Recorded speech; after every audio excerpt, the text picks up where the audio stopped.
Hello friends, welcome to my channel. स्वागत है आपका मेरे चैनल पे। मैं हरप्रीत पटेल बात करूंगा आपसे इस वीडियो में हिंदी के नए मॉक टेस्ट के संबंध में। पिछले वीडियो अगर आपने मॉक टेस्ट के रूप में नहीं देखे, डिस्क्रिप्शन में आपको प्लेलिस्ट का लिंक मिल जाएगा, आप वहां से पिछली वीडियो जरूर देखिएगा।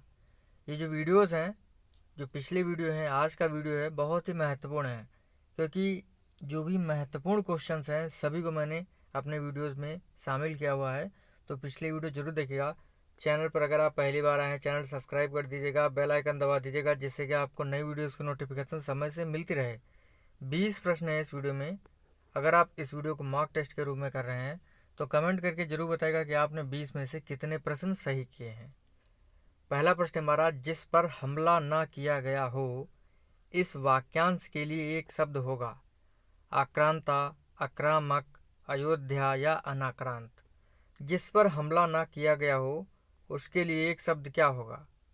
बिल्कुल सही जवाब ये होगा अनाक्रांत।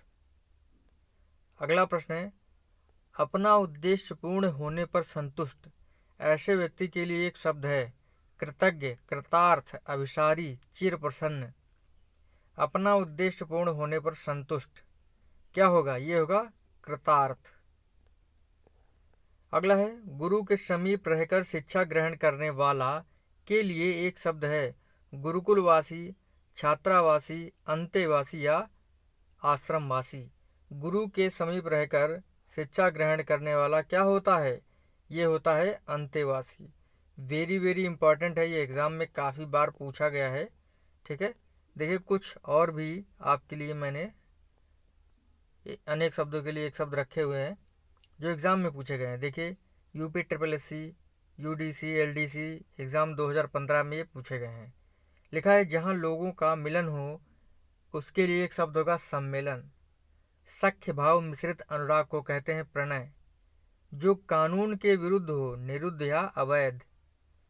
जिसमें संसार के प्रति मोह ना रहा हो, वीतरागी। क्या होता है? वीतरागी। Very very important. कुसंगत के कारण चरित्र पर दोष लगना क्या होता है? कलंक। जंगल में लगने वाली आग क्या होती है? दावानल। ठीक है। अगला है, जो तत्काल सोचकर उत्तर दे सके उसके लिए एक शब्द होगा प्रति प्रति उत्पन्न मति। ठीक है। एक ही समय में वर्तमान, ये होगा समसामयिक। जिसका संबंध पृथ्वी से हो, पार्थिव। जिसके हृदय में ममता नहीं है, निर्मम। ठीक है, जो बहुत ही महत्वपूर्ण है, याद रखिएगा। अगला प्रश्न है, साकेत जो है ये किसकी रचना है? साकेत जो है ये किसकी रचना है? तुलसीदास जी की, मीराबाई जी की, मैथिली शरण गुप्त की या केशवदास की? तो ये रचना है किसकी है? ये है मैथिली शरण गुप्त जी की। ये मैथिली शरण गुप्त जी हैं, आप देख रहे हैं। और इनकी अन्य रचनाएं हैं जैसे भारत भारती, यशोधरा, द्वापर, पंचवटी, नहुस और त्रिपथगा। ठीक है। अगला प्रश्न, संसद से सड़क तक यह रचना किसकी है? सुदामा, पांडे, धूमिल, नागार्जुन, सोहनलाल द्विवेदी, जयशंकर प्रसाद। तो ये किसकी रचना है? संसद से सड़क तक, ये है सुदामा, पांडे, धूमिल। एग्जाम में पूछा जा सकता है कि धूमिल किसे कहा जाता है, तो सुदामा पांडे जी को कहा जाता है। ठीक है। अज्ञेय किसे कहा जाता है? अज्ञेय का पूरा नाम क्या है? सच्चिदानंद हीरानंद वासवायन अज्ञेय। रेणु किसे कहते हैं? रेणु, फणीश्वरनाथ रेणु। ठीक है, तो इस प्रकार से प्रश्न पूछे जाते हैं। अगला है, शुद्ध वर्तनी बताइए। इन चारों में से शुद्ध कौन सा है आपको बताना है। पढ़िए और बताइए कौन सा जवाब जो है सही होगा। इसका ऑप्शन आपका बी सही है, अधीन। बाकी कवयित्री ऐसे नहीं लिखा जाता, ये लिखा जाता है कवयित्री। ठीक है, इस पॉइंट को आप लोग ध्यान रखिएगा। ईर्ष्या जो है इस तरीके से लिखा जाता है। ठीक है। अगला प्रश्न है, शुद्ध शब्द बताइए कौन सा है। 4 ऑप्शन है और सन्यासी से जुड़ा हुआ है। कौन सा शब्द बिल्कुल सही लिखा गया आपको बताना है। वेरी वेरी इंपॉर्टेंट है, ये प्रश्न जो है एग्जाम में काफ़ी बार पूछा गया है। तो इसका ऑप्शन आपका पहला सही है, सन्यासी। इस तरीके से लिखा जाता है, बाकी जितने भी लिखे गए हैं सभी गलत हैं। अगला है, शुद्ध शब्द बताइए। अंतर्धान। अंतर ध्यान में जो है कौन सा शब्द बिल्कुल सही लिखा गया है इन 4 ऑप्शनों में से? बताइए क्या होगा। इसका जवाब बी सही है, अंतर्धान। बाकी सभी गलत हैं। अशुद्ध वर्तनी वाला शब्द कौन सा है? प्रज्वलित, समुज्वल, उज्ज्वल या समुज्जल। तो अशुद्ध शब्द कौन सा है? पहले आराम से पढ़िए फिर बताइए जो है कौन सा अशुद्ध होगा। तो ये है आपका समुज्जल। ठीक है, बाकी सभी सही लिखे हैं। विहंगम दृष्टि का अर्थ है सरसरी दृष्टि, गहरी दृष्टि, सम्यक दृष्टि या पैनी दृष्टि। तो विहंगम दृष्टि जो है इसके लिए क्या सही होगा, कौन सा वर्ड सही है? विहंगम दृष्टि होता है सरसरी दृष्टि।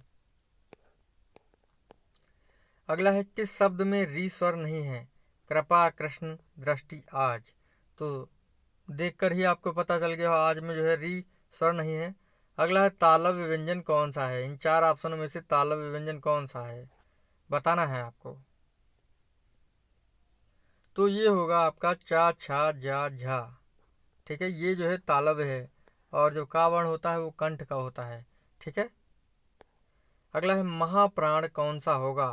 था, का, वा, चा। महाप्राण कौन सा होगा बताइए फटाफट। देखिए महाप्राण जो होता है वो व्यंजन वर्ण का दूसरा और चौथा वर्ण होता है। व्यंजन जो वर्ग होते हैं, ठीक है, उसमें दूसरा चौथा वर्ण होता है। तो आपका ए ऑप्शन से होगा था वाला। देखिए लिखा गया है अल्प प्राण व्यंजन क्या होते हैं? प्रत्येक वर्ग में पहला, तीसरा, पांचवा वर्ण और अंतस्थ वर्ण जो होते हैं वो अल्प प्राण व्यंजन होते हैं, जैसे का, चा, टा, प, या, र, ला, वा।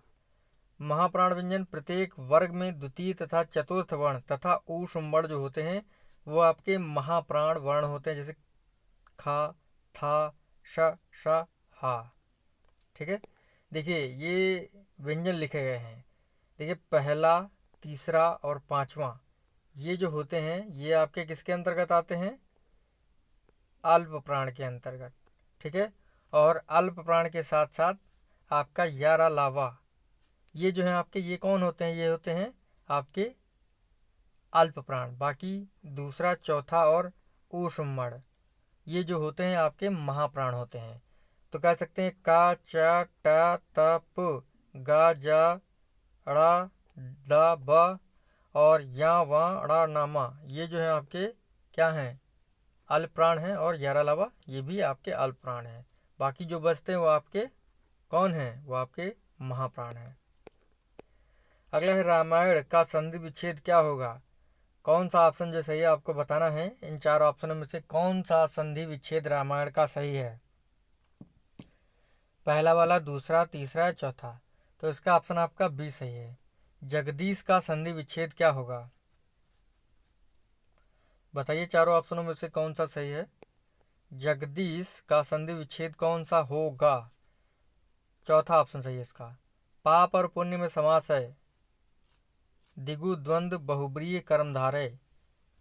तो कौन सा होगा? सभी को पता है द्वंद्व होगा, पाप और पुण्य।